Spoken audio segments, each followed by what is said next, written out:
Good afternoon, everyone, and welcome to our first How Do They Do That Live of this school year. And our topic today is going to be distance learning best practices. And my name is Alexandra Hancock, and I'm going to be your Master of Ceremonies today. We have a couple of great topics for you today to learn a little bit more about distance learning and some tips and tricks, and we have 4 great presenters. I just want to give you a little bit of context for how they do that live, just so you kind of understand the whole idea behind this event. So how they do that live is really designed to take great things that are happening in the classroom and really amplify that across the district. So we know that there's a lot of great innovation happening with ed tech in the classroom, and sometimes you know your colleague is doing something great, or you hear about something awesome at another school, but you don't really hear, kind of some district-wide tips and tricks that are happening. And so that's kind of the idea of the genesis behind this whole series of webinars is we really want to take those really good teaching practices that have really strong ed tech integration in them, and we want to actually broadcast that to a much wider audience. So this really isn't me and my team talking to you and training you. This is actually going to be those teacher voices, and that's who we have presenting with us today. At this point, we're going to go ahead and shift over into building rapport with students now. I think this is a little bit of a meaty topic as well. We do have great ways we build relationships with our kids in class. However, doing that digitally and virtually is a little bit of a challenge. So we'll start with our K-6 presenter, Aletha. If you want to go ahead and take the wheel. Hi, my name is Aletha Bateman, and I teach at Burbank Elementary with Kim, and I teach 4th grade. So I have spent my life as an educator at this school, so I'm privileged to have been with Modesto City Schools for several years and then work with some wonderful people here at Burbank. So these ideas are not only mine, but also just, as has been said, tips and tricks that I have learned throughout the years.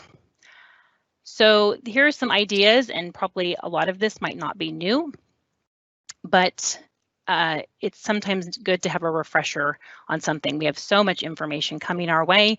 You probably have things like this that you have tried, and just with a couple tricks, it can work with distance learning as well.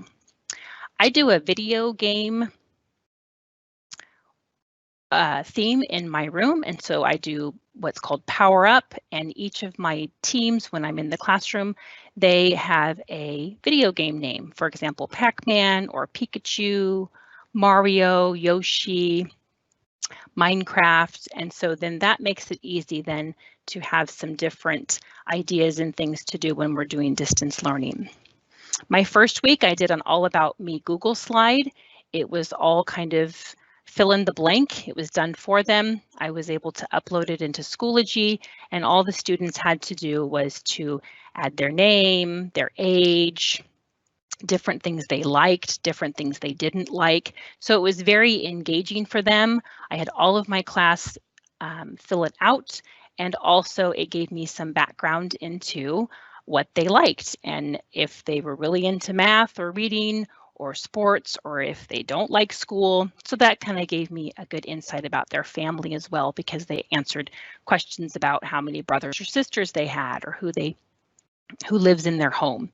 So that was a good thing. There's also in the distance learning folder, there is a class Google slide deck.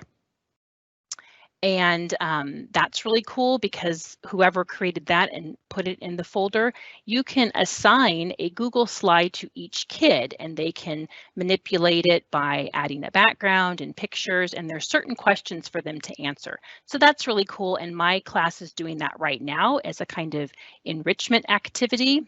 They are changing their slides, and I've also had our computer teacher, as well as our SAS, which is our student assistant specialist, add slides in there too, so that they get to know stuff about other people besides their own teacher at our site.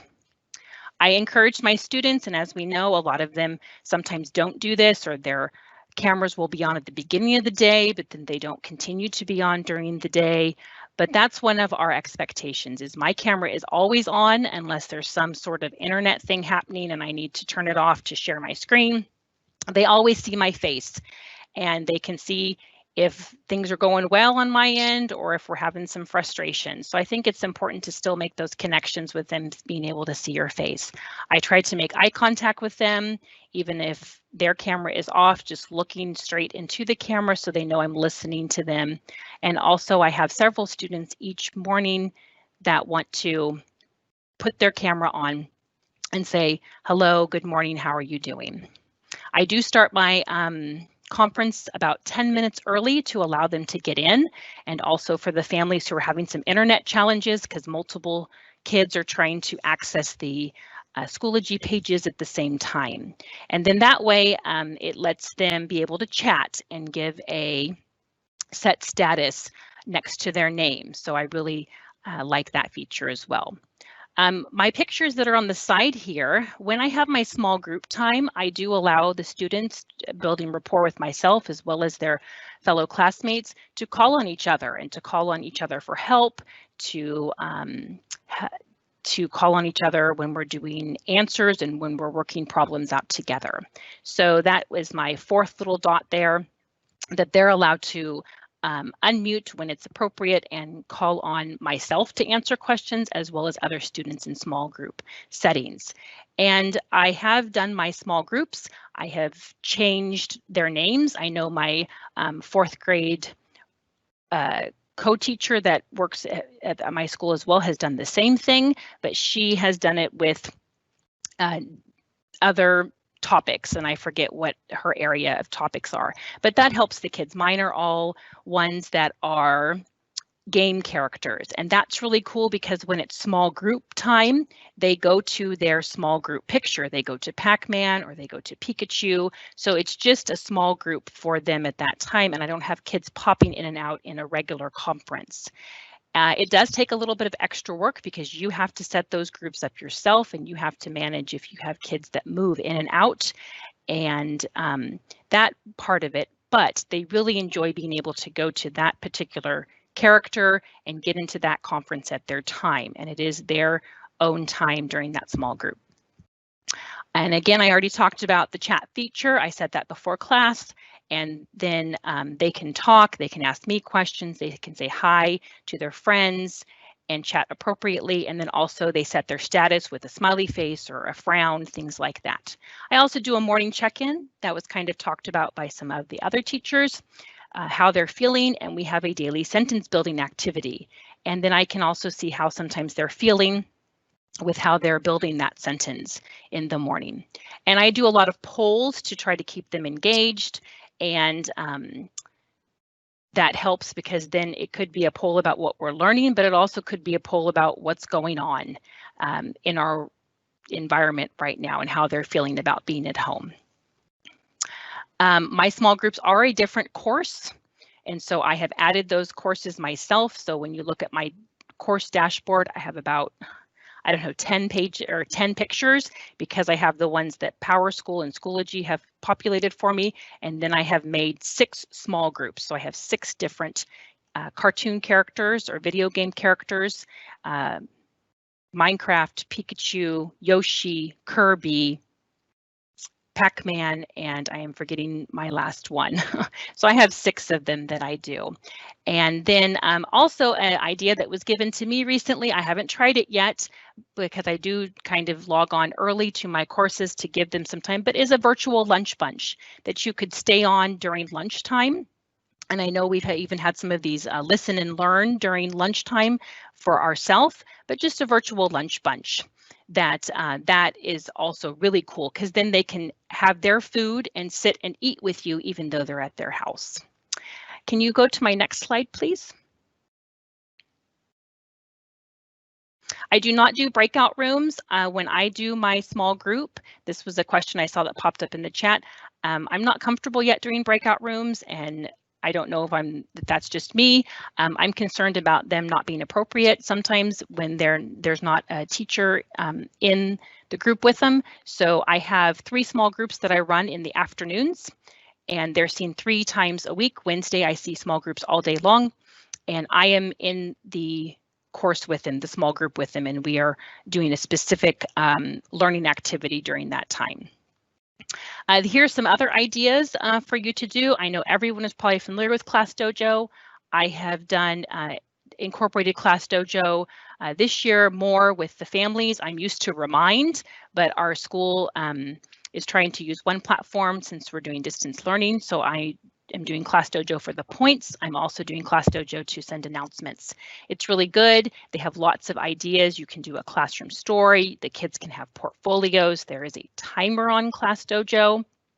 Also, we have a bark bucks that they can receive at our campus when they're on campus. And so each week what I'm doing is I take the top boy and the top girl earner for points, and I post that as some of my announcements in my Schoology course. So they do see recognition of the kids that are getting the most points, and they also can hear that, and I praise them on our meetings. You can also alter your points. So for example, if you really are having a problem with kids muting and unmuting correctly, then I change that to 5 points, because then they get more points if they're doing that correctly, and really trying to just all the things that we do when we're inside the classroom too, praising that correct behavior.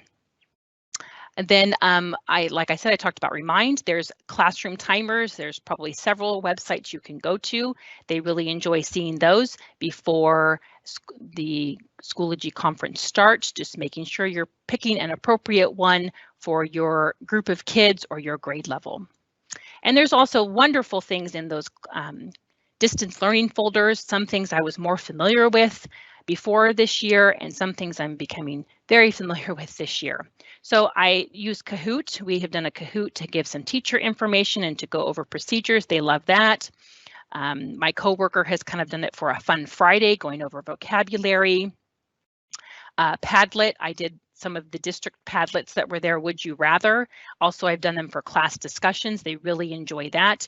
You can also have a discussion board that you put in your Schoology course, and they can answer the discussion questions there as well. The Padlet also allows you, as well as Flipgrid, to kind of monitor their responses. If you're concerned about what they might put in their responses, you can monitor them before you publish them. And I really like that, especially with Flipgrid. We're using it for the fluency. I do a Flipgrid myself. Sometimes I do the fancy borders, or my kids might pop in when we're doing instructions. And that also builds rapport with my students, because they like seeing me try new things out too. Also, tons of good Nearpods out there, a lot of district created ones. And I've been using those for vocabulary development and other required different lectures and things that we have to share with our kids. So probably not a lot of new ideas for you. It might be a tweak on something you've already done, but that's all I have to share. So I hope it was helpful. Thank you, Aletha. I think that was helpful. There was a couple questions. I don't know if you got to answering. One of the questions was, so you mentioned those bark bucks. Do students actually get physical rewards? How are they getting them? How often are they getting them? So I keep reminding our students, and because I know that if they're like all of us, they really want to come back to school. So I'm keeping a running record of who is getting those bark bucks. I'm not sending them home or anything. That is something that our own school does for kind of like a incentive or prize store. So what I do is I post their names on Schoology, and I might say, for example, Aletha and Alexandra, they got the bark bucks for this week. And so then I keep those. And then when we do return to school, they get those. And even if they are not able to use all their bark bucks in 4th grade, they can take them on with them and use them in 5th grade and 6th grade.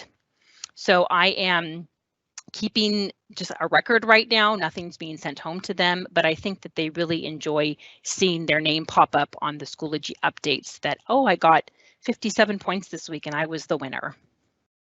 Okay, thank you for elaborating on that. I think that kind of helps. So we're not doing physical rewards right now, but they are building that bank of rewards or bucks that they could then use for rewards when we come back to in person. Yes. Thank you. And then I think there's just a couple points of maybe clarification on the small groups. Can you maybe re-elaborate on how are you setting those up? Are they meeting without you, or are you only meeting with one small group at a time? How does that work? So I set them up, and what I did is I set them up, and you go into your courses and you can make a course, and I added the picture that I wanted. So for the Pac-Man group, I added the Pac-Man, and then I added the kids' names, which you can go in and you can add members to it, and I meet with them. So I make sure that I am with them in their conferences, and I don't personally right now, I'm not doing big breakout rooms. If I have a small group, I meet with them. I meet with 3 small groups in the afternoon for 30 minutes apiece or 25 minutes apiece. And then I meet with all 6 of my groups on Wednesdays. Okay, perfect. I appreciate the clarification. So each group is its own Schoology course. They get their own conference, and you're only meeting with them one at a time so that you're there with each group.